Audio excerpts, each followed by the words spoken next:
నమస్తే welcome to V6 special survey public report నేను బుచ్చన్న నేను సంగప్ప తెలంగాణ రాష్ట్రం వచ్చి 3 ఏళ్ళు అవుతుంది ఉద్యమ నాయకుడిగా ఎదిగిన కేసీఆర్ కొత్త రాష్ట్రానికి తొలి ముఖ్యమంత్రి అయ్యారు కొత్త పథకాలు కొత్త ఆలోచనలతో కేసీఆర్ పాలన సాగిస్తున్నారు ఇంకో దిక్కు టీఆర్ఎస్ పార్టీ కూడా కొత్తగా చేరిన ఎమ్మెల్యేలతోని రాజకీయంగా బలపడింది ఈ 3 ఏళ్లలో రాష్ట్రంలో సర్కార్ పాలన ఎట్లుంది సీఎం కేసీఆర్ పనితీరు గురించి జనం ఏమనుకుంటున్నారు పథకాలు ప్రాజెక్టులతో పాటు ఎమ్మెల్యేల పనితనం మీద జనం ఎట్లా ఆలోచిస్తున్నారు ఇట్లాంటి ప్రశ్నలతో V6 న్యూస్ చాలా మందితో అతిపెద్ద సర్వే చేయించింది అన్ని జిల్లాల మండలాలను కలుపుకొని మొత్తంగా 24,800 మంది ఆలోచనలు తెలుసుకున్నది V6 ఈ సర్వే మార్చి 23 తారీఖు నుంచి ఏప్రిల్ 7వ తారీఖు వరకు చేసింది వీలైనంత ఎక్కువ మంది జనం ఆలోచనలు తెలుసుకుని లెక్కలు ఖచ్చితంగా ఉండేటట్లు జాగ్రత్తలు తీసుకున్నాం ఉద్యోగులు అధికారుల నుంచి సర్కార్ పథకాలు ప్రాజెక్టుల వరకు సీఎం కేసీఆర్ నుంచి ఎమ్మెల్యేలు ప్రతిపక్ష నాయకుల దాకా అందరి పనితీరు మీద జనం నిక్కచ్చిగానే అభిప్రాయాలు చెప్పిండ్రు నచ్చిన ముచ్చట్లు నచ్చని విషయాలు కూడా వివరంగా బయటపెట్టిర్రు అన్నిటి మీద జనం బాగా సూటిగానే ఉన్నట్టు సర్వేలు తేలింది ఈ వివరాలపై మరింత లోతుగా విశ్లేషిద్దాం ఈ డిస్కషన్లో స్పెషల్గా మనతో సీనియర్ జర్నలిస్ట్ హిందూలో రెసిడెంట్ ఎడిటర్గా పనిచేసినటువంటి నగేష్ కుమార్ గారు తర్వాత ప్రెస్ అకాడమీ చైర్మన్ తెలంగాణ ఉద్యమంలో జర్నలిస్టులు అందరూ ఏకం చేసి ముందు తీసుకెళ్ళినటువంటి అల్లం నారాయణ గారు తర్వాత సీనియర్ జర్నలిస్ట్ ఎస్ రామకృష్ణ గారు మనతో ఉన్నారు మన రాష్ట్రం స్వయం పాలనకు వచ్చి 3 ఏళ్ళు పూర్తి చేసుకున్నది మరి 3 ఏళ్లలో మన సర్కారు పనితీరు ఎట్లా ఉంది అధికారులు ఎట్లా పనిచేస్తున్నారు దీని గురించి జనం ఏమనుకుంటున్నారు ఇది తెలుసుకునేందుకు V6 సర్వే చేసింది దీంట్లో ఉద్యోగుల మీద సర్కారు పాలన మీద జనం ఏమన్నారో ఒకసారి చూద్దాం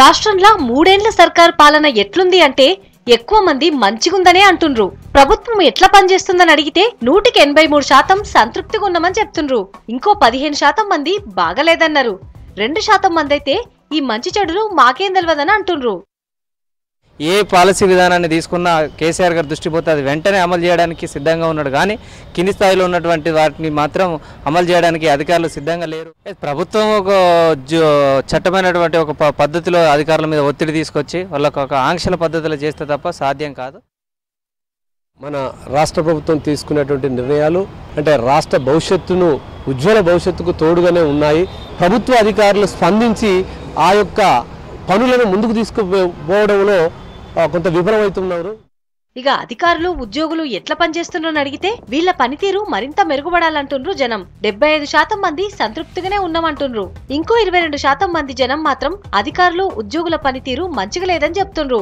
3% మంది మాత్రం మాకేమీ తెలియదంటుండ్రు తెలంగాణ ప్రభుత్వం వచ్చినాకనైతే సర్కార్ అయితే మంచిగా చేస్తుంది పథకాలు అమలులో వేగవంతం జరిగినప్పటికీ కొంత అధికారుల నిర్లక్ష్యం వల్ల కొంచెం ప్రజలకు ఆలస్యంగా జరుగుతుంది ముఖ్యమంత్రి ఎంత స్పీడ్గా ఉన్నాడో కింది ఉద్యోగులు కూడా అంత స్పీడ్గా వాటిని తక్షణమే అమలు చేస్తే బాగుంటుంది సర్కార్ ఎన్ని ఆలోచనలు చేసి ముందరికి పోవాలన్నా దానికి పనిచేయాల్సినోళ్ళు అధికారులు ఉద్యోగులే వాళ్ళ పనితీరు ఇంకింత బాగుండాలని జనం సర్వేలో చెప్పిండ్రు జీతాలు కూడా మంచిగానే ఇస్తుండ్రు కాబట్టి పని కూడా గట్లనే ఉండాలని జనం అంటుండ్రు ఇక ప్రభుత్వం ఎట్లా పనిచేస్తుందో ఎక్కువ మంది జనాలకు ఖచ్చితంగానే తెలుసన్నట్లు సర్వేలో తేలుతుంది కేసీఆర్ గారు ఎన్నో ప్రజా సంక్షేమం కోసం ఎన్నో పథకాలు అమల్లోకి తీసుకొచ్చారు కానీ అధికారులు మాత్రం ముందు చూపుతోని పనిచేయడం లేదు ప్రజాప్రతినిధులు ఎంతవరకైనా కూడా ఈ గవర్నమెంట్ ఎంప్లాయీస్ అధికారం ఉంటలేదు సక్సెస్ కావాలంటే అధికారులు ఫస్ట్ పని చేయాలి అధికారం కూడా ప్రతి ఒక్కరికి క్యాచ్ చేసుకోవడం పోతే గవర్నమెంట్ అనేది ఉంటుంది 3 ఏళ్ల కాలంలో స్వయం పాలన బాగుందని జనం అంటుండ్రు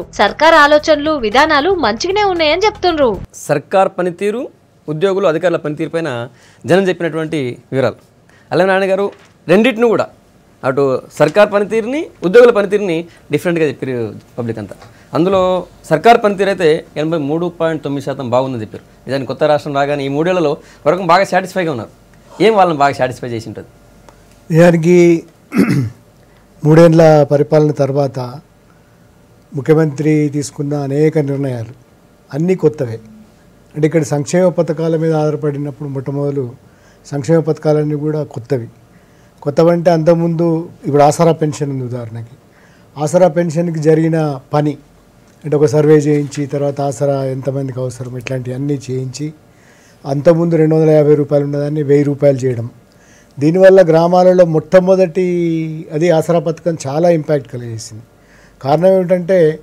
గ్రామాలలో 1000 రూపాయలు అనేది ఒక పెద్ద మనీ ఇది కుటుంబాలలో వాళ్ళ గౌరవాన్ని పెంచడము తర్వాత ముసలి వాళ్ళు గౌరవంగా బతకడము తర్వాత దిక్కులేని వాళ్ళకి ఒక ఆసరాగా ఉండడం, అండగా ఉండడం అనేది మొట్టమొదలు 2 విషయాలలో ప్రభుత్వానికి మంచి పేరు వచ్చింది. దాంట్లో ఆసరా పథకము, ఇతర పెన్షన్లు కూడా చాలా ఉన్నాయి.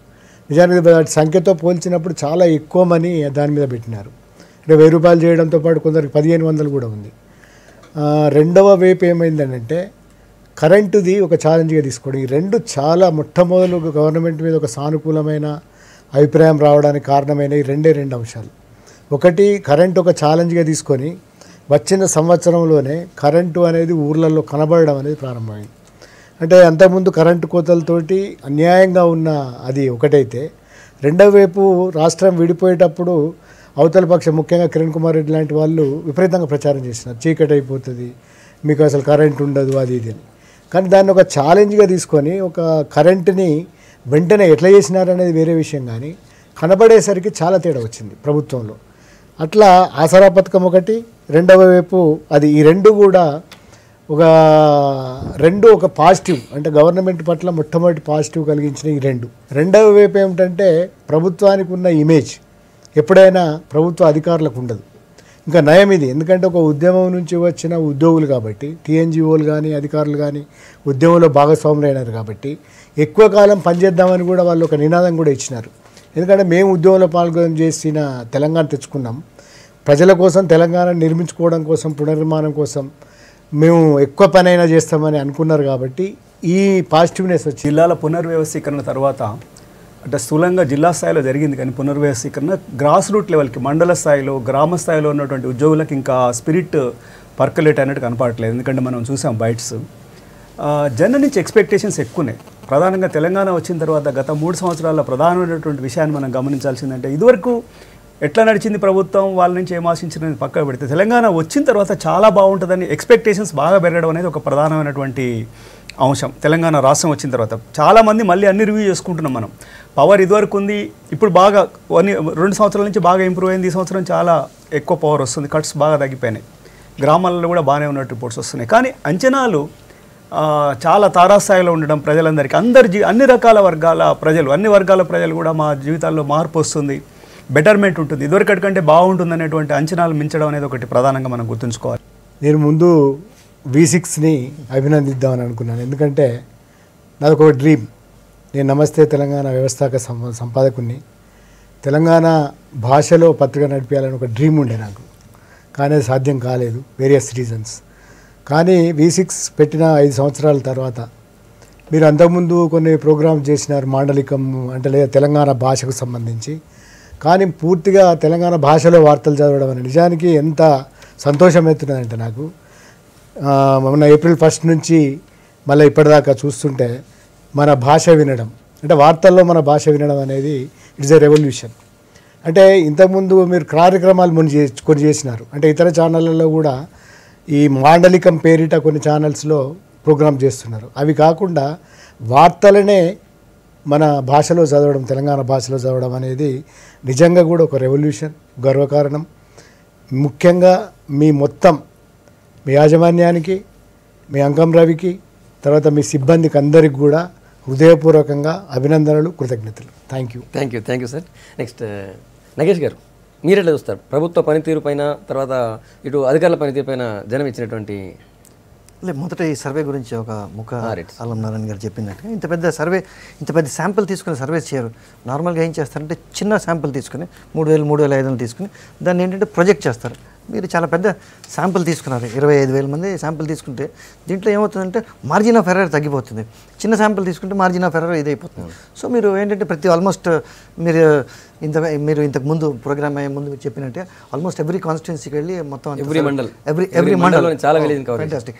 అది చాలా కష్టం అది చేయడం, ఎందుకంటే ఇంత పెద్ద రీచ్ న్యూస్ ఆర్గనైజేషన్ ఉండడం అనేది ఒక గొప్ప విషయమే. గవర్నమెంట్ మీద న్యాచురల్గా ఒక ప్రెషర్ పెరిగిపోతుంది. ఆ ప్రెషర్లో చాలామంది తప్పులు చేస్తారు. ఇప్పుడు చాలా ఉద్యమాల నుంచి వచ్చిన ప్రభుత్వాల్లో ఏమిటంటే అది సక్సెస్ కావడానికి కొంచెం టైం పడుతుంది. ఇక్కడ మీ సర్వే ప్రకారం ఒక 3 yearsలో ఇంత అచీవ్ చేసిందంటే అదొక విశేషమే.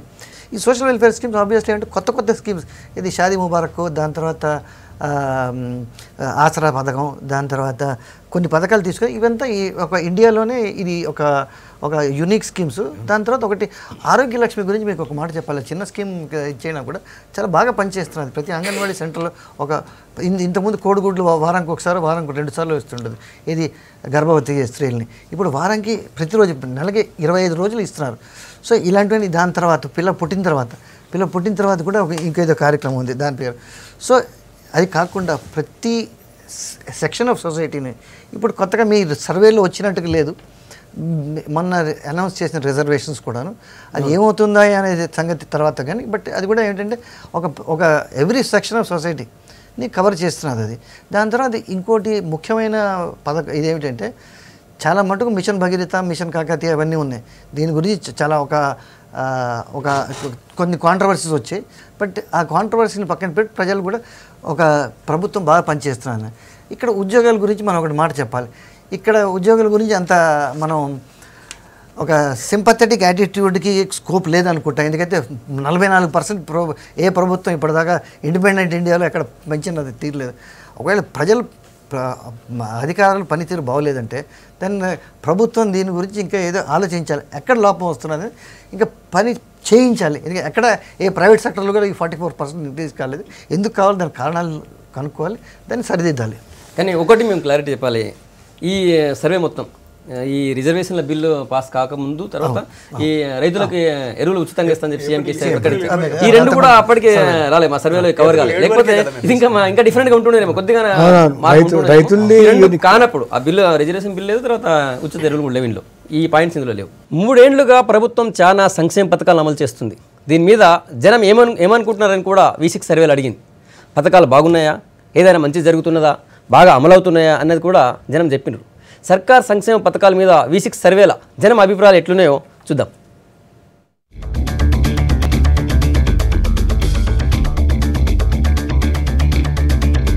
తెలంగాణ ప్రభుత్వం వచ్చినాక కొత్త సంక్షేమ పథకాలు మొదలుపెట్టింది. కొన్ని పాత వాటికి మార్పులు చేసింది. ఇట్లా తెచ్చిన దాంట్లో ముందల చెప్పుకునేది ఆసరా పింఛన్ల పథకం, ఇంకా సంక్షేమ హాస్టళ్లు, కుల వృత్తులకు సాయం లాంటివి ఎక్కువ మంది జనానికి చేరే పథకాలున్నాయి.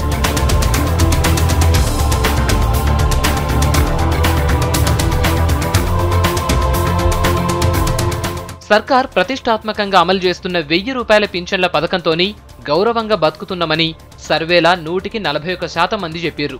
ఇంట్లా ఆదరణ పెరిగిందని 24% మంది దాకా చెప్పారు.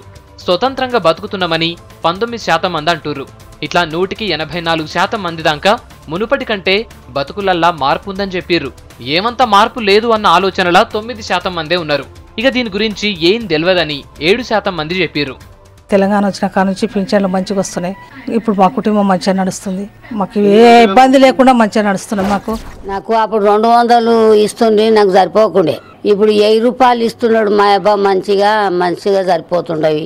మేము తింటుండము, తాతుండము, బియ్యం కూడా తెచ్చుకుంటుండము. అందుట్లా సంతోషంగా మమ్మల్ని మంచిగా పెట్టుకున్నాడు.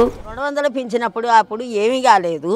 ఇక ఇప్పుడు ఈ 1000 రూపాయల పింఛన్ వస్తుంది కాబట్టి ఇంత మాకు ఇక్కడ అన్నానికి, రోగానికి, మందులకు, మాకులకు అన్నిటికీ కొద్దిగా ఉపయోగపడుతున్నాయి సార్. పువ్వు అంటే కొడుకులు పెడుతుంది కానీ మందులకు, ఈ రోగాలకు ఈ 1000 రూపాయలు కూడా నెలకి 800 ఈ మందులకే పోతున్నాయి సార్. ఇంకో 4 రోజులు బతుకుతామన్న ఆశ. నాకు ఆ బతుకు జరిగే అది నెలకి 1000 రూపాయలు వస్తున్నాయి. సంతోషంగా ఉంది నాయన, నేను సంతోషంగా బతుకుతున్నాను. ఇప్పుడు 1500 వస్తున్నాయి కాబట్టి సొంత ఖర్చులు అన్నీ కూడా వెళ్తూనే ఉన్నాయి. ఒకళ్ళకి ఆశపడకుండా ఆసరా పింఛను ఆసరా అవుతున్నాయి. సర్కార్ సంక్షేమ హాస్టళ్ల సౌలతులు బాగున్నవని 74% మంది అన్నారు. సౌకర్యాలు మంచిగా లేవని 16% మంది చెప్తే అదేం తెలియదని ఇంకో 10% మంది చెప్పారు.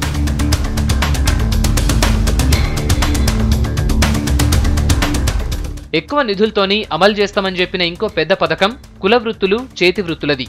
దీని మీద ఎక్కువగా 81% మంది మంచి జరుగుతుందని సర్వేలు చెప్పారు. ఈ పథకాలతోని బతుకులు మారతాయని జనం అంటూరు. వీటితోని ఏ మార్పు ఉండదని ఇంకో 18% మంది చెప్పారు. ఈ పథకాల మంచి చెడ్డలు తెలవనోళ్ళు 1% మందే ఉన్నారు.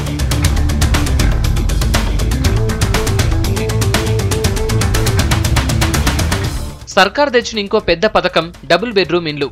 మాకిండ్లొస్తాయన్న నమ్మకం ఉందని సర్వేల 138% మంది చెప్పారు. అయితే ఇండ్ల మీద పెద్ద ఆశయం లేదని ఎక్కువగా 49% మంది అంటూరు. ఇంకో 13% మంది అయితే ఈ పథకం మీద ఏం చెప్పలేదు. చుట్టూళ్ళ పన్న కట్టిస్తుండన్న నమ్మకం ఉంది, మాకు కూడా కట్టిస్తారన్న నమ్మకం ఉంది. ఆశ కొద్దీ ఇక్కడికి వచ్చినాం మేము.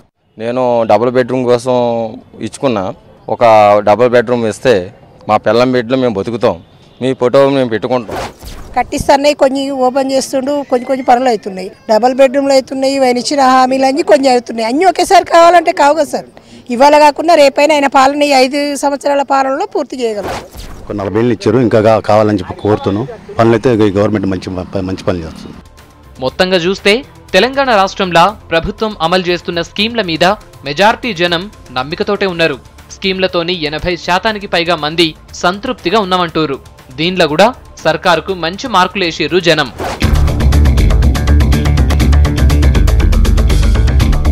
సార్ నారాయణ గారు, ప్రభుత్వం అమలు చేస్తున్న సంక్షేమ పథకాలకు సంబంధించి వాళ్ళు మాట్లాడింది, వాళ్ళ ఫీలింగ్ను గుండెలోకి వెళ్ళి మాట్లాడుతున్నారు. వాళ్ళు ముసలోళ్ళు మాట్లాడింది, 2-3 మగవాళ్ళు మాట్లాడింది కూడా ఇవి ఇప్పుడు ఇందాక మా సంఘం చెప్పినట్లు 2 అనౌన్స్మెంట్లు అంటే 2 స్కీములు మినహాయిస్తే మిగిలినవి ఇంత ప్రభావం చూపించిన అంటే ఇంతలా ప్రజలు దాన్ని ఆకట్టుకోవడం, ఇంతగా ప్రభుత్వాన్ని వాళ్ళు ప్రేజ్ చేయడాన్ని ఎట్లా అర్థం చేసుకోవాలి?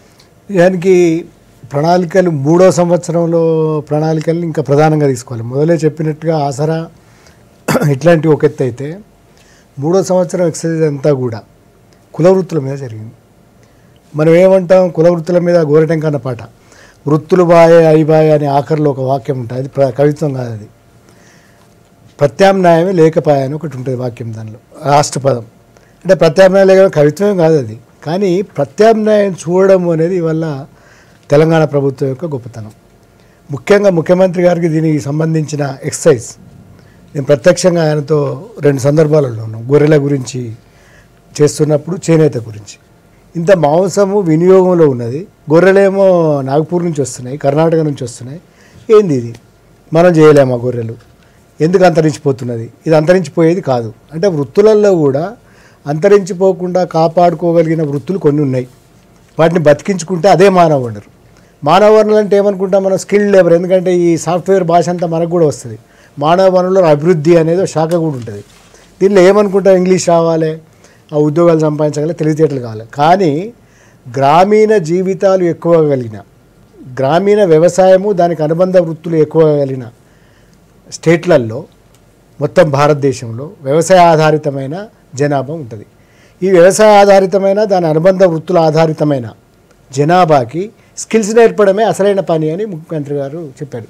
గొర్రెలు ఉన్నాయి, గొర్రెలు ఇస్తాం, వాటిని కాపాడుకుంటే ఇక్కడ అమ్మకానికి ఉన్నది చేపల పెంపకం. 210 కిలోమీటర్లు రేపు పొద్దున కాళేశ్వరం ప్రాజెక్ట్ అయితే మల్లన్న సాగర్ దాకా లెక్క కడితే అటు కంతనపల్లి నుంచి ఇక్కడ దాకా అసలు ముఖ్యమంత్రి గారు చూపిస్తే కొంచెం నాకైతే షాకింగ్గా ఉంటుంది. ఎందుకంటే అది అయితే ఇంకా తెలంగాణ ఎక్కడ ఉంటుంది అనేది. అంటే ఈ 210 కిలోమీటర్లలో చేపలు పెంచితే ఏంది పరిస్థితి? మనం చేపలు ఎంత తింటాం, హైదరాబాద్లో ఎంత తింటాం, జిల్లాలలో ఎంత తింటారు, రోజు ఎంత తింటారు, ఇవి ఎక్కడి నుంచి వస్తున్నాయి? ఆంధ్ర నుంచి. చేపలు అంటేనే ఫిషరీ బోర్డు అన్న, ఫిషరీస్ అన్నా కూడా ఆంధ్ర నుంచి రావడమే కదా. మన దగ్గర లేని కూడా, మన సభ్యులు కూడా లేరు. అంటే ఇట్లాంటి సూక్ష్మంగా ఆలోచించినప్పుడు వృత్తులు అంతరించిపోలేదు, వీటిని మనం కాపాడవచ్చు.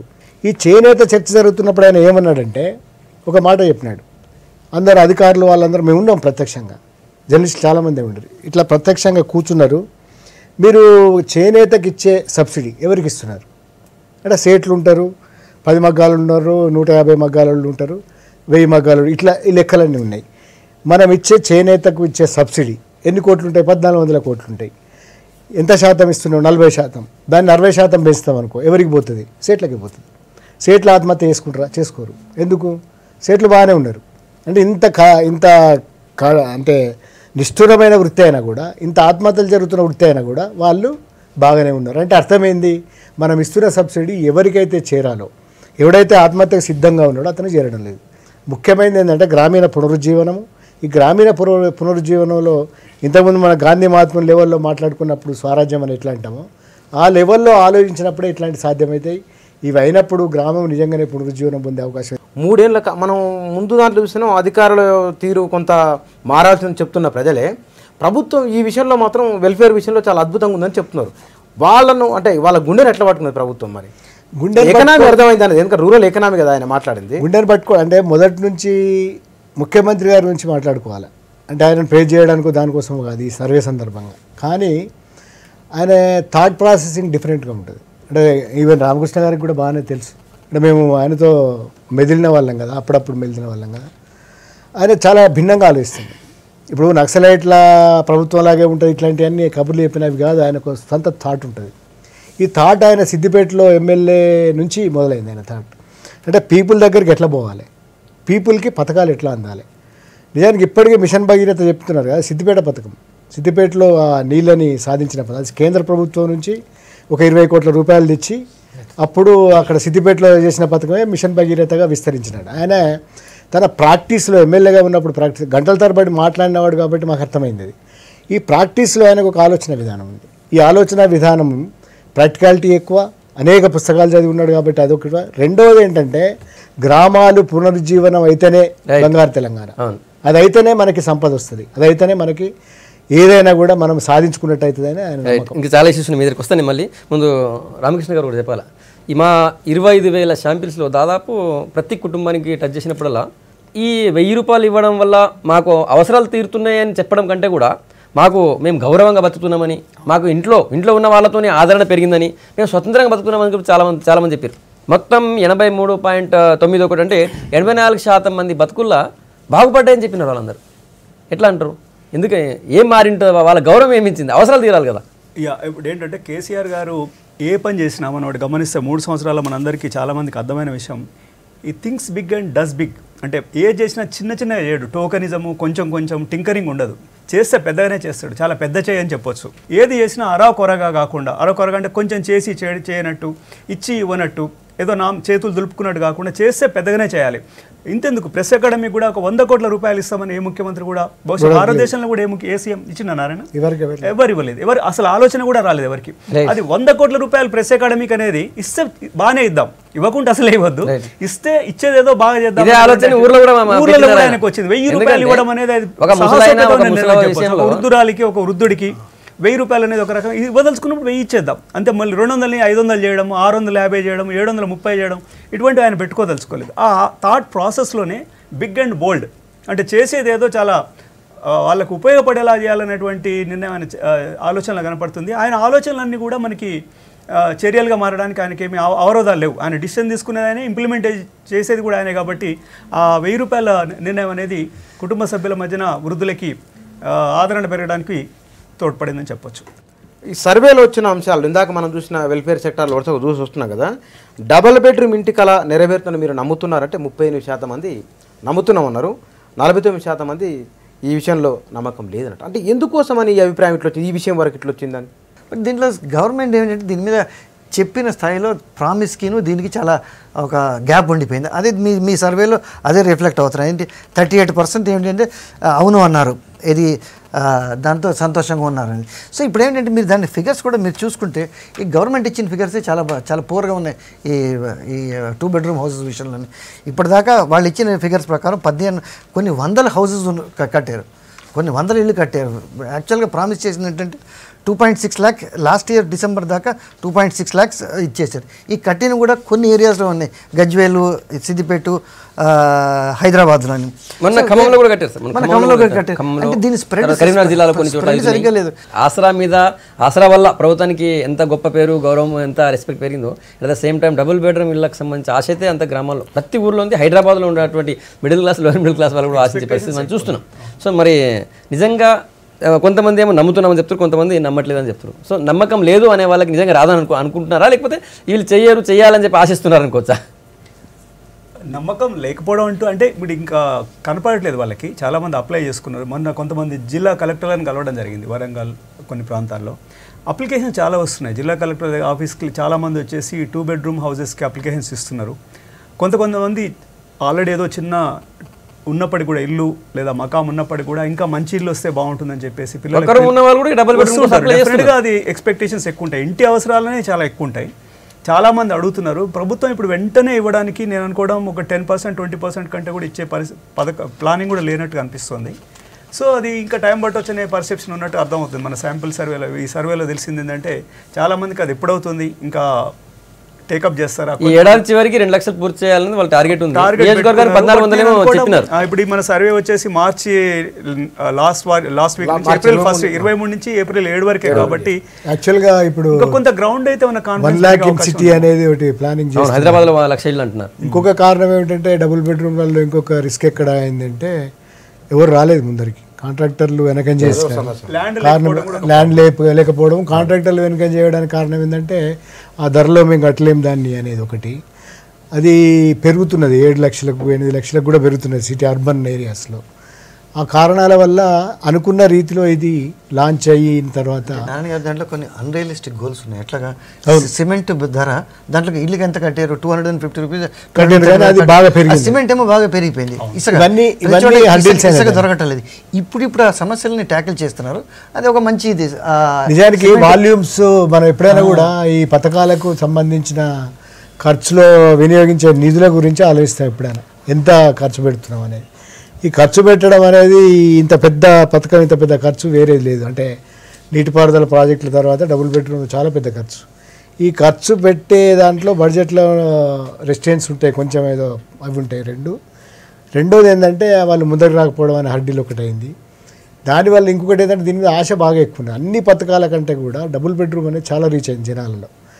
రెండోది ఏంటంటే ఎర్రవెల్లిలో ఉన్న మిగతా చోట్ల చూసేసరికి హైదరాబాద్లో ఒక చోట ఐడియల్ కాలనీ, రెండోదికి ఎర్రవెల్లి చూసేసరికి జనాలకి ఆటోమేటిక్గా ఏంది ఇంత అద్భుతమైన ఇండ్లు ఎప్పుడు వస్తాయి. 37% మంది మాత్రమే అవును అంటున్నారు. కళ నెరవేరుతుందా అంటే అవుతుందని నమ్మే వాళ్ళు కేవలం ఇండ్ల విషయం. దీంట్లో కూడా సార్ చెప్పలేము ఉన్నారు కదా, ఇండ్లు కట్టిస్తామంటే 13% అని చెప్పలేము అంటారు. అంటే వీళ్ళకి ఇది వీళ్ళు ఏ లెక్కలు ఉన్నట్లు వీళ్ళు అంటే వాళ్ళు దేని మీద అభిప్రాయం ఉండదు వాళ్ళకి. అట్లాంటి వాళ్ళు ఉంటారు జనరల్ గా, దేని మీద అభిప్రాయం ఉండదు వాళ్ళకి. చెప్పలేమనే వాళ్ళు తప్పించుకోవడానికి 13% మంది ఉన్నారు, ఎక్కువ ఉన్నారు దీంట్లో ఈ క్వశ్చన్ కి. అంటే లేదు అని చెప్పిన వాళ్ళు కూడా 49%. అంటే గవర్నమెంట్ కూడా డబుల్ బెడ్రూమ్ల విషయంలో మళ్ళీ ఒకసారి దీన్ని ఆలోచించి అది చేస్తే ఇప్పుడు లక్ష్యాలు పెట్టుకున్నారు. 2 లక్షలు అయితే తేడా వస్తుంది. మళ్ళీ 2 లక్షలు అనేది పెద్ద వాల్యూమ్, ఎందుకంటే చిన్న విషయం నిర్మాణం జరిగితే కాన్ఫిడెన్స్ పెరిగే అవకాశం ఉంది. రెండో విషయం ఎక్కడ అంటే నాకు తెలియదు అంటున్నారు.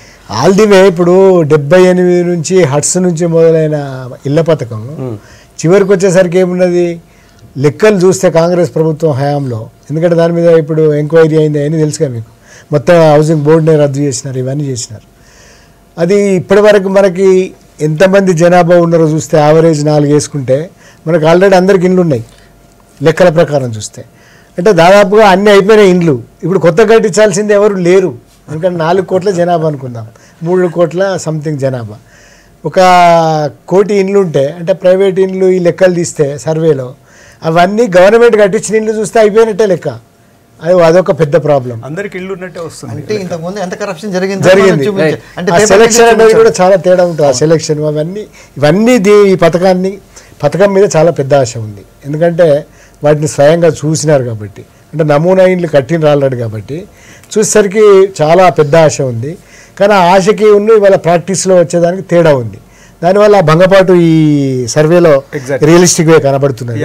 కానీ అది అయినాడు మాత్రం దానికి మించిన పథకం ఉండదు. ఎందుకంటే ఇండ్లకి ఒక పర్మనెంట్ శాశ్వతమైన సొల్యూషన్ చిరునామా అవుతుంది. అది ప్రభుత్వ పథకాలకు సంబంధించిన క్వశ్చన్స్ 12 ఉంటే అందులో ఎక్కువ ఎక్స్పెక్టేషన్స్ ఉన్నాయని చెప్పే క్వశ్చన్ 6 క్వశ్చన్ ఇది. ఈ డబుల్ బెడ్రూమ్ కళ నెరవేరుతుంది అంటే చాలా మంది ఆశ లేదని అర్థం అవుతుంది. దీని మీద గవర్నమెంట్ వర్క్ చేయాల్సిన హోప్ లేదని చెప్తున్నారు. 49.18 అంటే 50% దాదాపు. రైట్ సార్, ప్రభుత్వం తీసుకున్నటువంటి ఇంకో ఫ్లాగ్షిప్ ప్రోగ్రామ్ ఈ ప్రాజెక్ట్స్ రీడిజైన్ వల్ల 1 కోటి ఎకరాలకు నీళ్ళు అందించొచ్చు అని సీఎం అంటున్నారు. తెలంగాణ ప్రభుత్వం ప్రతిష్టాత్మకంగా తీసుకున్న కార్యక్రమాలలో ప్రాజెక్టులు ఒకటి. ఇంతకుముందున్న ప్రాజెక్టులను రీఇంజనీరింగ్ చేసింది, తాను కొన్ని కొత్తగా తీసుకున్నది. ఈ ప్రాజెక్టులు అనుకున్న టైంకి పూర్తయితేనే జనం అనుకుంటున్నారా లేదా కామనుకుంటున్నారా? వీటి వలన ప్రభుత్వం చెప్తున్నట్టుగా 1 కోటి ఎకరాలకు నీళ్లు వస్తాయనుకుంటున్నారా లేదా రామనుకుంటున్నారా? ఏమనుకుంటున్నారు? సర్వేల జనం ఏం చెప్పారో ఒకసారి చూద్దాం.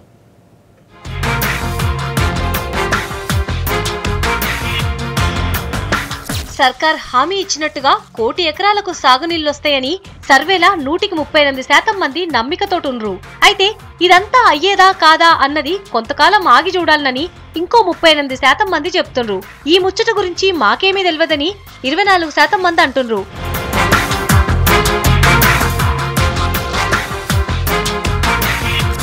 సాగునీళ్ల కోసం ప్రాజెక్టులు రీడిజైన్ చేయుడు మంచిదే అని 47% మంది అంటుండ్రు. రీడిజైన్ అవసరం లేదని 32% మంది చెప్పిండ్రు. ఈ ముచ్చట గురించి మాకేమీ ఎరకలేదని, ఏమీ చెప్పలేమని 21% మంది అంటుండ్రు.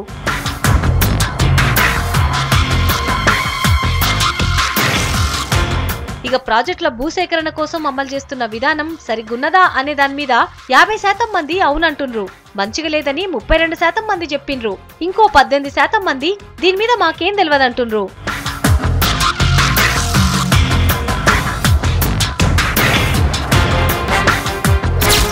సర్కార్కు మంచి పేరు తెచ్చిన చెరువుల కార్యక్రమం మిషన్ కాకతీయ దశల వారీగా నడుస్తుంది. ఈ పథకం వలన ఊర్లల్ల చెరువు ఉపయోగాలకు వచ్చినవని సర్వేల 72% మంది అంటుండ్రు. ఇంకా ఏం కాలేదని ఇంకో 20% మంది చెప్పిండ్రు. దీని మీద మేమేమీ చెప్పలేమని 8% మంది అంటుండ్రు. చెరువు పుడకతీత కార్యక్రమం ఏదైతే ఉందో అదైతే విజయవంతంగా మా ఏరియాలో అయితే సక్సెస్ అయిందని చెప్పగలుగుతున్నాను. మిషన్ కాకతీయ పనుల వల్ల అన్ని మంచిగానే తీరాలు నీలాగినాయి. గొడ్లకు బర్రెలకు కూడా సౌకర్యం బాగానే ఉంది. ఇటు చేరు అయిపోయింది, ఇటు కుంట అయిపోయింది. పొలాలు కూడా మంచిగానే పండింది. ఈరోజు పుష్కలంగా చెరువు నిండా నీళ్లు ఉన్నాయి. ఊళ్ళో తాగునీటికి ఇబ్బంది లేదు. బావుల్లో బోర్లలో పుష్కలంగా నీళ్లు ఉన్నాయి. అన్ని పనులు మంచిగానే జరుగుతున్నాయి. ఈ ప్రభుత్వం వచ్చినాకనే పూడికలు తీయటం, పొలాల దోలటం, పొలాలు కూడా ఎకరానికి 40 బత్తాల మటు పండుతున్నాయి. ఇవాళ ఈ రోజులలో ఇన్ని నీళ్లు ఉన్నాయనంటే ఈ కేసీఆర్ సల వల్లనే. గత ప్రభుత్వాలు చేయలేని పనులు ఈ కేసీఆర్ గారు చేశారు. యువత ఎక్కువగా ఎదురుచూస్తున్న ఉద్యోగాల విషయాలల్లా 3 ఏళ్లలో అవకాశాలు బాగానే పెరిగినాయని 54% మంది చెప్తుండ్రు. అయితే అవకాశాలు ఇంకా పెరగాలని 42% మంది అంటుండ్రు. దీని మీద మేమేమీ చెప్పలేమని ఇంకో 4% మంది చెప్తుండ్రు. మాకు ఇంకా గవర్నమెంట్ నుంచి ఎక్కువ నోటిఫికేషన్స్ ఇంకా వస్తే మేము వాటికి ప్రిపేర్ అవడానికి ఛాన్స్ ఉంటుంది. చాలా కాంపిటేటివ్ ఎగ్జామ్స్కి ప్రిపేర్ అవుతున్నాము. చాలా కోచింగ్స్ తీసుకుంటున్నాము. కాకపోతే మాకు నోటిఫికేషన్స్ చాలా తక్కువగా పడుతున్నాయి. మాకు నోటిఫికేషన్స్ని కొంచెం పెంచండి. ఇంకా జాబ్ అవైలబిలిటీస్ని కూడా పెంచండి. కొన్ని కంపెనీస్ని కూడా స్టార్ట్ చేస్తే ఇంకా బాగుంటుంది. ప్రభుత్వం ఇప్పటికీ 30,000 ఖాళీలు భర్తీ చేశామంటున్నారు. ఓకే, ఆ 1,00,000 ఉద్యోగాలను వెంటనే భర్తీ చేయాలని నా విజ్ఞప్తి. ఒక నిరుద్యోగిగా నేను కోరుకుంటున్నాను. సర్కార్ తీసుకున్న పెద్ద నిర్ణయం కొత్త జిల్లాల ఏర్పాటు. దీని మీద 71% మంది సంతృప్తిగా ఉన్నామని అంటుండ్రు. పాత జిల్లాలలో ఉండే 22% మంది వరకు ఈ నిర్ణయం మంచిగా లేదన్నట్టు చెప్తుండ్రు. దీని మీద ఏం చెప్పలేమని 7% మంది అంటుండ్రు. కొత్త జిల్లాల జనం మాత్రం 100% సంతృప్తిగా ఉన్నామంటుండ్రు.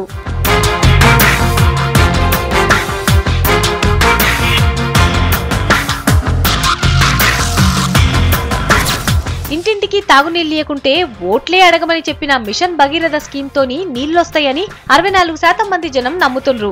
ఊర్ల పొట్టి జరుగుతున్న పనులు చూసి జనం గిట్లాంటి అభిప్రాయానికి వచ్చిండ్రు. ఇంకో 24% మంది మాత్రం అంత నమ్మకంగా లేరు. 12% మంది ఏమీ చెప్పలేమంటుండ్రు. మా కాడ బ్రహ్మాండంగా వర్క్స్ నడుస్తున్నాయి.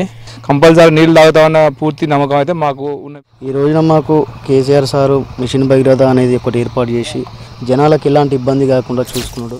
చంద్రశేఖరరావు గారు ప్రవేశపెట్టిన ఈ మిషన్ భగీరథ పథకం చాలా వేగవంతంగా నడుస్తున్నది. మరి ఇంకా మిగతా పనులు కూడా చాలా వేగవంతం అవుతాయి.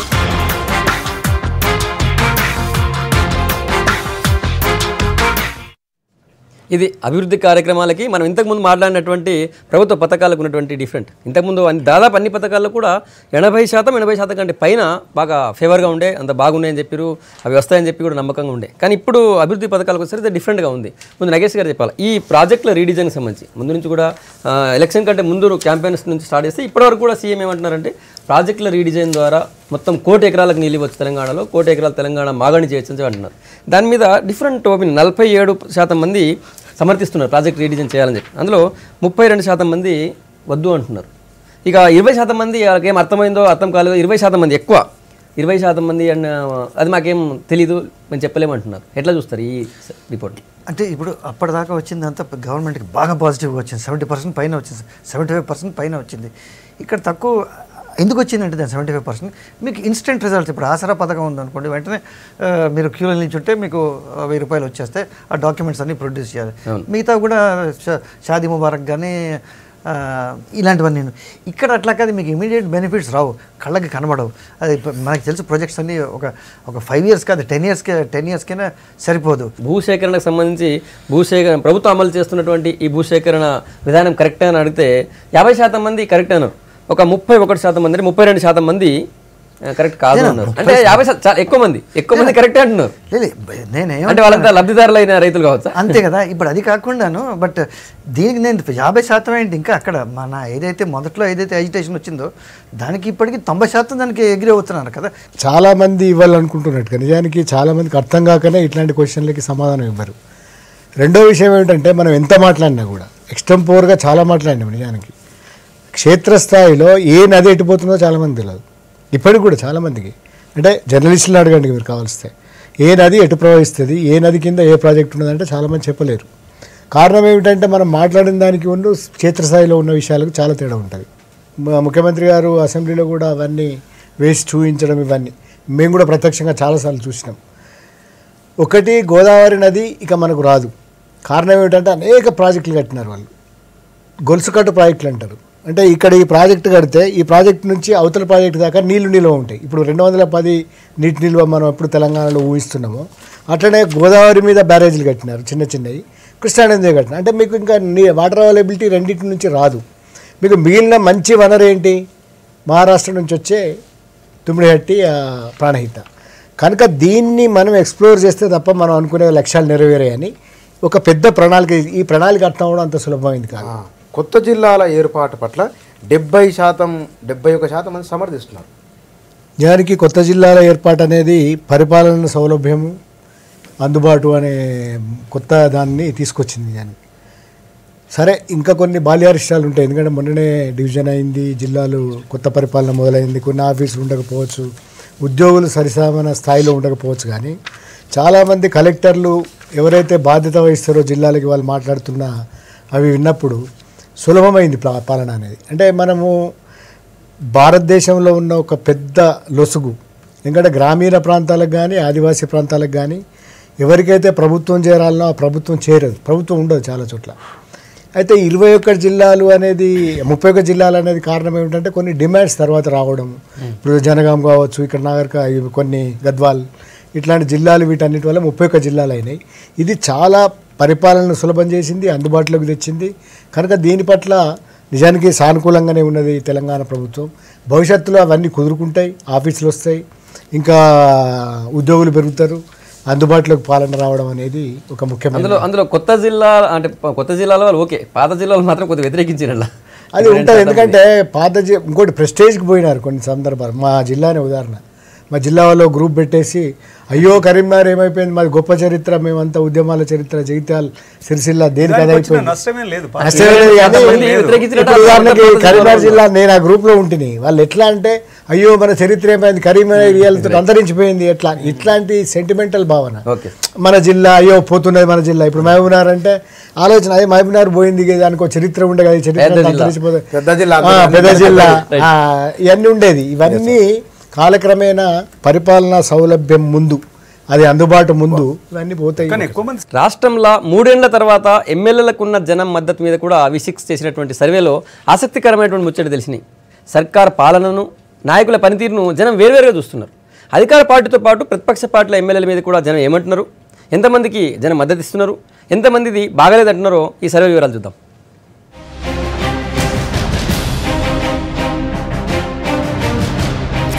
రాష్ట్రంలో 119 మంది ఎమ్మెల్యేలున్నారు. దీంట్లో 47 మంది బాగా పనిచేస్తురని సర్వేల జనం చెప్పిర్రు. అంటే ఈ ఎమ్మెల్యేల మీద 140% మందికి మించి భరోసా ఉంచిర్రు. 36 మంది ఎమ్మెల్యేలకు పర్వాలేదన్నట్టుగా పనిచేస్తురని పాస్ మార్కులేసిర్రు జనం. ఇక మిగిలిన 36 మంది ఎమ్మెల్యేలు అస్సలు బాగా పనిచేస్తలేరని చెప్పిర్రు. అంటే వీళ్లకు 30% కన్నా తక్కువ మంది మద్దతిస్తురని సర్వేల తేలింది.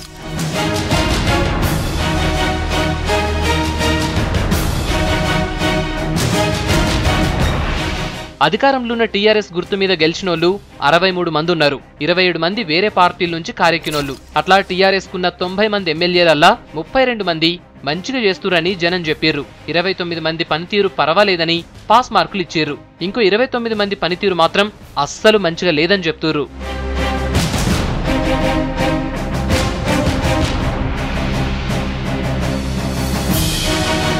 ప్రతిపక్షం కాంగ్రెస్ పార్టీల మిగిలిన ఎమ్మెల్యేలు 13 మంది.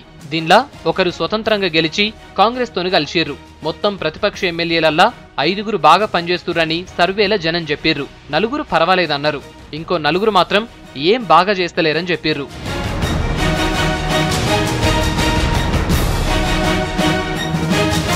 పోయినోలు ఓంగా టీడీపీల మిగిలిన 3 ఎమ్మెల్యేల పనితీరు బావుందని వాళ్ల నియోజకవర్గాలల్లా జనం చెప్తున్నారు.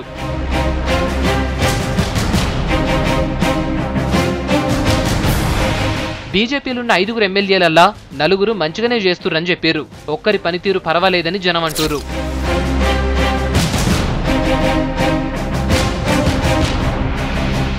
ఎంఐఎం పార్టీలున్న 7 ఎమ్మెల్యేలల్లా 2 పనితీరు బావుందన్నారు జనం. 2 పర్వాలేదని చెప్పారు. 3 పనితీరు మంచిగా చేస్తలేరన్నారు.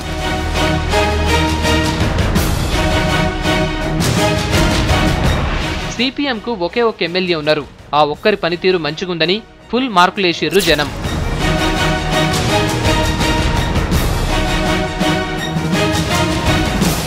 సర్వేలా ఆసక్తి కనిపించే ముచ్చటి ఇంకోటి. ఖమ్మం జిల్లాలున్న మొత్తం 10 మంది ఎమ్మెల్యేలల్లా పార్టీతోని పని లేకుండా అందరూ చాలా బాగా చేస్తుర్రని జనం చెప్పారు.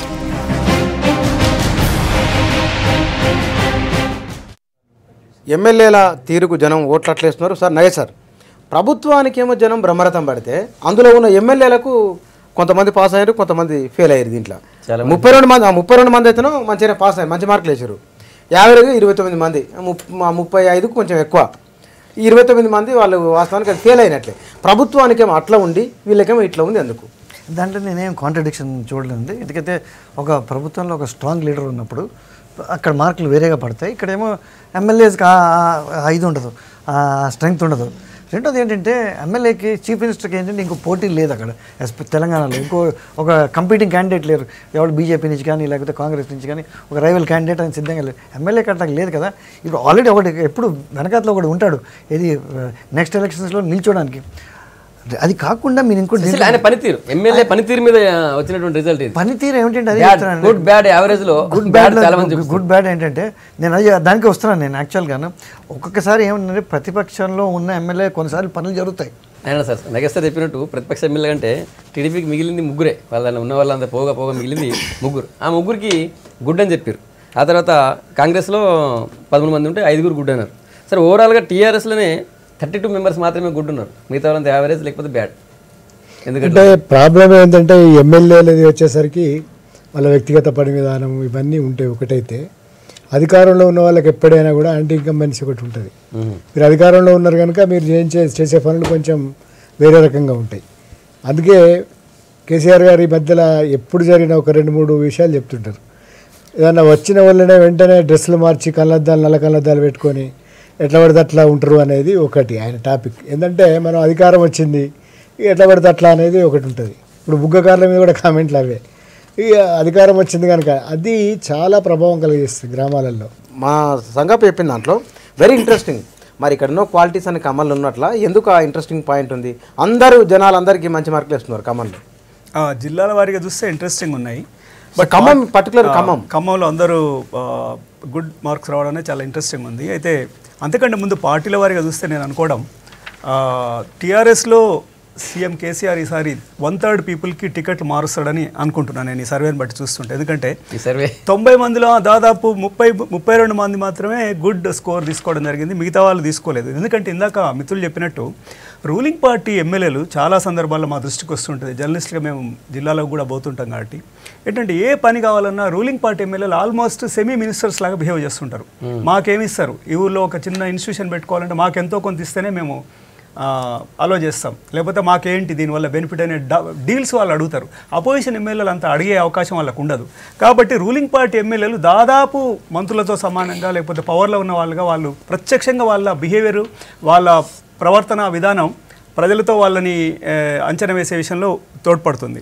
రంగారెడ్డి చూడండి, అక్కడ రంగారెడ్డి చూడండి కేవలం రంగారెడ్డి ఎమ్మెల్యేలు ఎట్లా బిహేవ్ చేస్తారో మనం ఈజీగా అర్థం చేసుకోవచ్చు. పార్టీలతో సంబంధం లేకుండా ఇక్కడ రియల్ ఎస్టేట్ డీల్స్ ఏమి చేయాలన్నా ఇందాక మాట్లాడుకుంటున్నప్పుడు ఇన్ఫార్మల్గా మేము మాట్లాడుకున్నప్పుడు రంగారెడ్డి జిల్లాలో ఎక్కడెవరైనా ఇల్లు కట్టుకోవాలన్నా, ఒక ఫ్యాక్టరీ పెట్టుకోవాలన్నా, ఒక కమర్షియల్ కాంప్లెక్స్ కట్టుకోవాలన్నా ఎమ్మెల్యేలో వాళ్ళ మనుషుల ప్రభావం లేకపోతే వాళ్ళ కనుసన్నలలో జరగకుండా ఉండే అవకాశాలు లేవు. నల్గొండ లాంటి జిల్లాలో దాదాపు 7 బ్యాడ్ అని వచ్చింది.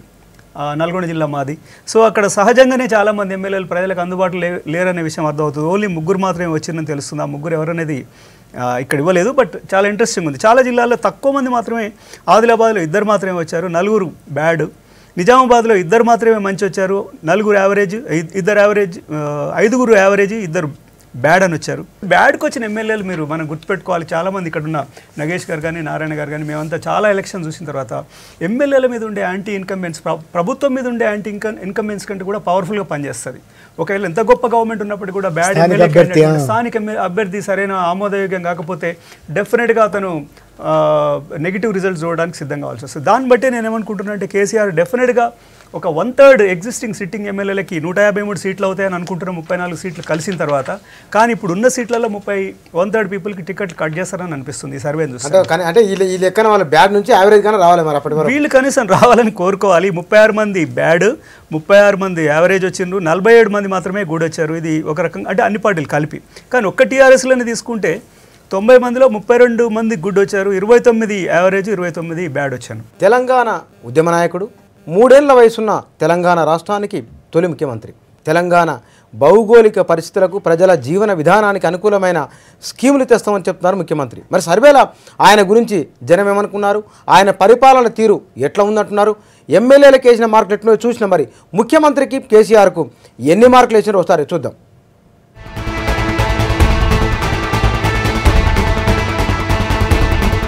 ముఖ్యమంత్రి కేసీఆర్ 3 ఏళ్ల పాలనపై సర్వేలా జనం గట్టి భరోసా ఉంచిరో. 4 తీర్లుగా ప్రశ్నలు అడిగినా కూడా కేసీఆర్కే జనం మార్కులేసిండ్రు. 3 ఏళ్ల పనితీరు చాలా బాగుందని 100కి 83% మంది అన్నారు. 14% మంది బాగలేదంటున్నారు.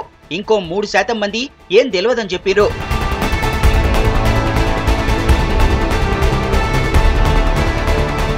ముఖ్యమంత్రిగా కేసీఆర్ కు ఎన్ని మార్కులు ఇవ్వాలని అడిగితే ఎక్కువ మంది దగ్గర 90 మార్కులేసిండ్రు. ఇట్లా సర్వేలా 61% మంది అన్నారు. ఇంకో 25% మంది 60% మార్కులేసి ఫస్ట్ క్లాస్ లో నిలిపినరు. 30 లోపు మార్కులు ఇచ్చినోళ్లు 14% మంది ఉన్నారు.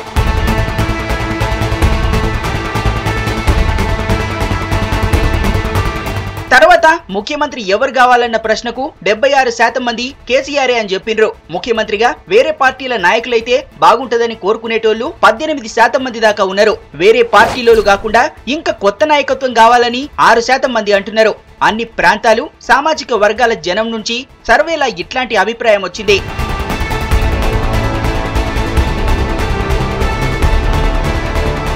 2019 ఎన్నికల్లో ఏ పార్టీ సర్కార్ వస్తదన్న ప్రశ్నకు టీఆర్ఎస్ అని 73% మంది అన్నారు. కాంగ్రెస్ వస్తదని 14% మంది, బీజేపీ అని 6% మంది, టీడీపీ అని 3% మంది చెప్పిర్రు. వీళ్ళెవరూ కాదని చెప్పినోళ్లు ఇంకో 4% మంది ఉన్నారు.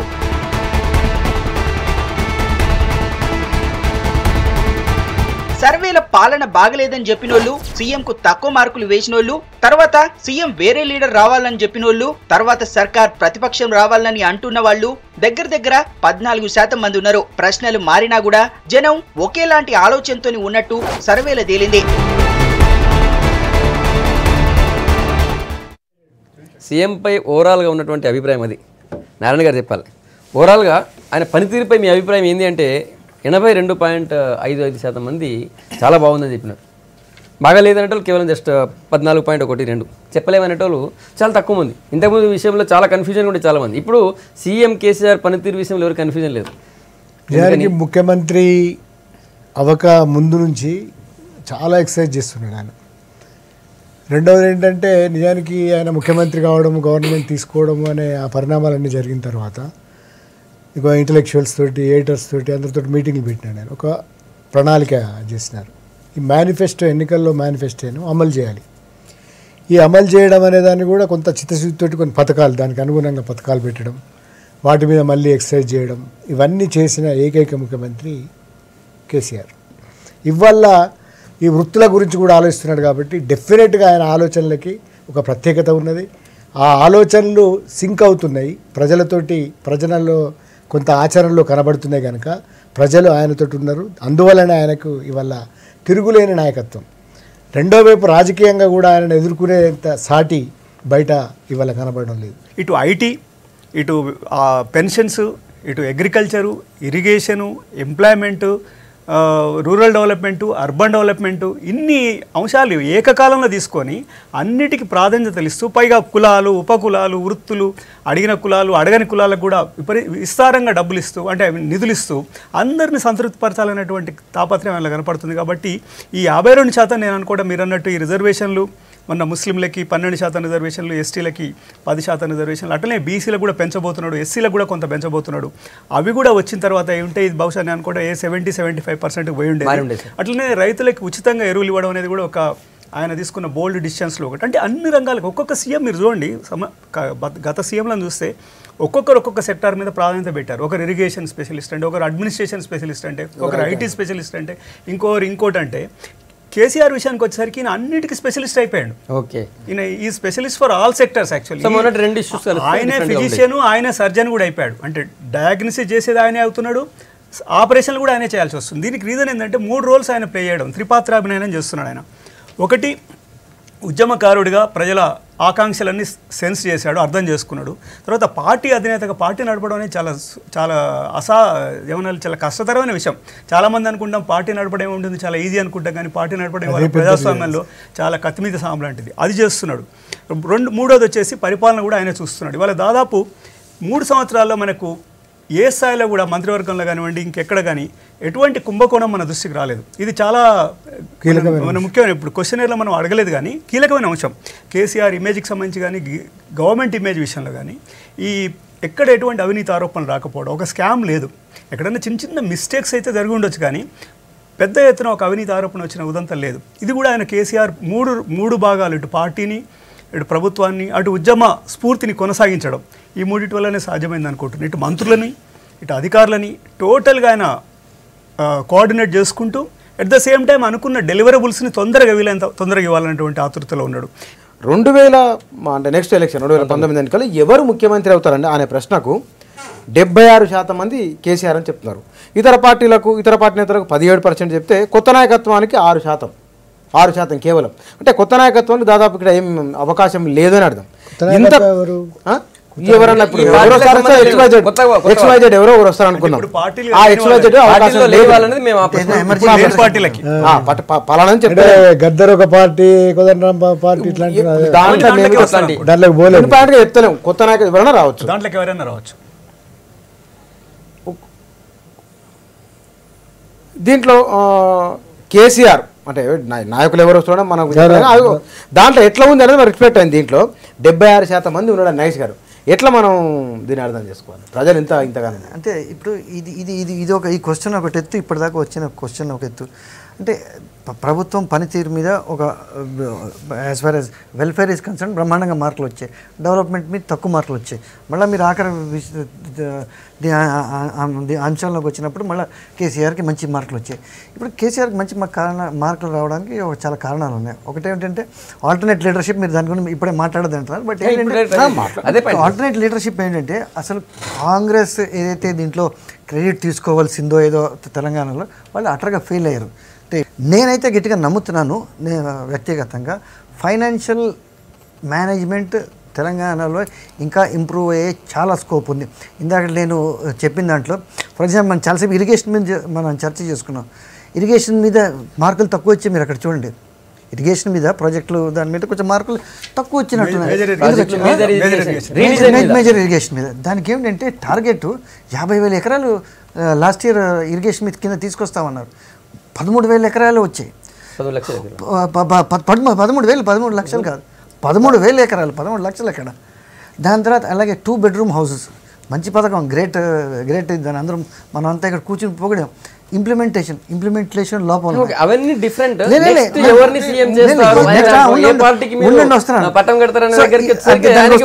దానికి వస్తున్నాను ఇప్పుడు. అంటే ఈయన మొదట ఇచ్చేసింటే కేసీఆర్ మనం ఇప్పటిదాకా జరిగింది by election, Warangal by election మనం చూసారు, లోక్సభ బై ఎలక్షన్ 4 లక్షలు 5 లక్షలు ఓట్లు తీసుకొచ్చే కెపాసిటీ ఉంది.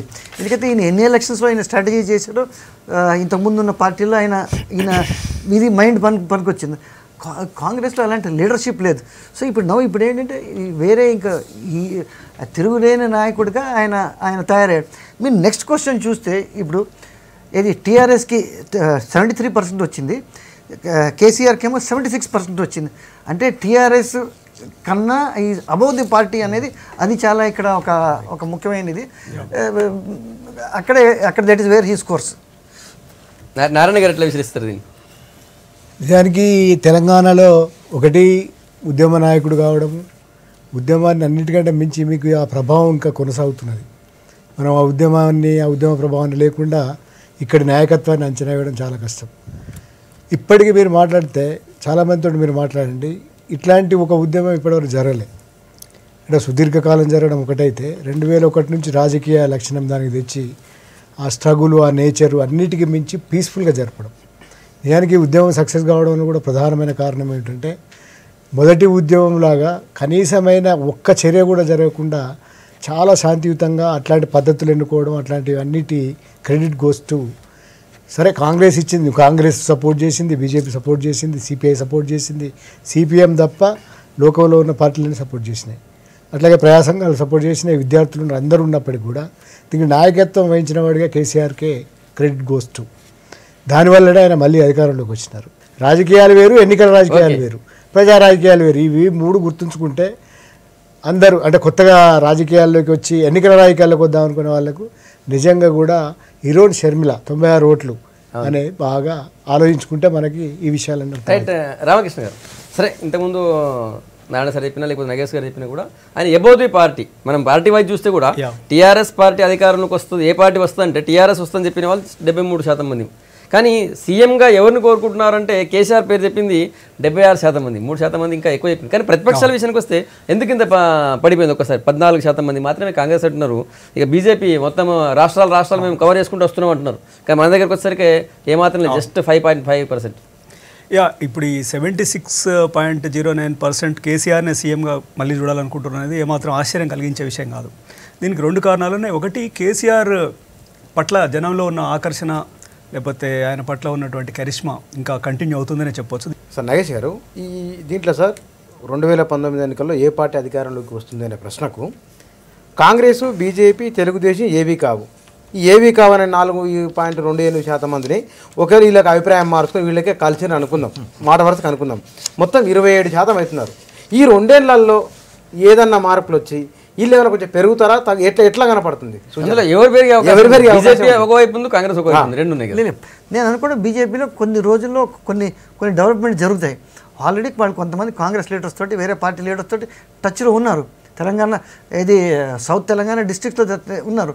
సో అక్కడి నుంచి ఏమైనా వస్తారా, ఏం జరుగుతుందని ఇంకా 2 years టైం ఉంది. బట్ ఇక్కడ కేసీఆర్ క్రెడిట్ ఏమి ఇవ్వాలంటే ఒక్క నిమిషం, ఒక సెకండ్, 2.5 years తర్వాత నార్మల్గా యాంటీ ఇన్కంబెన్సీ ఏ చీఫ్ మినిస్టర్కైనా వస్తుంది. ఆయన యాంటీ ఇన్కంబెన్సీ రాకుండా దాని తర్వాత ఇంకా టు బి మోర్ షూర్ ఆయన ఒకటి రైతులకి ఒక ఈ ఫర్టిలైజర్ స్కీము ఏది నెక్స్ట్ ఇయర్ ఇస్తామని, దాని తర్వాత ఈ రిజర్వేషన్స్ ఇవన్నీ ఏంటంటే పకడ్బందీగా ఆయన చేసుకున్నాడు. సో ఇప్పుడు బీజేపీ రావాలంటే ఎన్ని ఫ్యాక్టర్స్ని ఓవర్కమ్ చేసుకుని రావాలి. నారాయణ గారు మీరు ఒప్పుకుంటారా? వాళ్ళు బీజేపీ వాళ్ళు వస్తారు కాబట్టి కొంచెం జాగ్రత్తగా ఉండాలి నెక్స్ట్ 2 years అని నగేష్ గారు. నేనైతే తెలంగాణలో బీజేపీ వాళ్ళు వస్తారనే ఊహ నాకు పెద్దగా, ఎందుకంటే దానికి ఫ్యాక్టర్స్ నేను చెప్పినాయి. ఒకటి, ఇక్కడ ప్రాంతానికి కొన్ని ప్రత్యేక లక్షణాలు ఉండడం, అదే రాజకీయాలలో స్టాటిక్గా ఉండడం అనేది నిజమే. కానీ తెలంగాణకు వచ్చేసరికి మాత్రం ఆయన మీద ఉన్న కాన్ఫిడెన్స్ ఒకటి. బీజేపీ ఇప్పుడున్న పరిస్థితి సరే మారొచ్చు, దాని పరిస్థితి వేరే.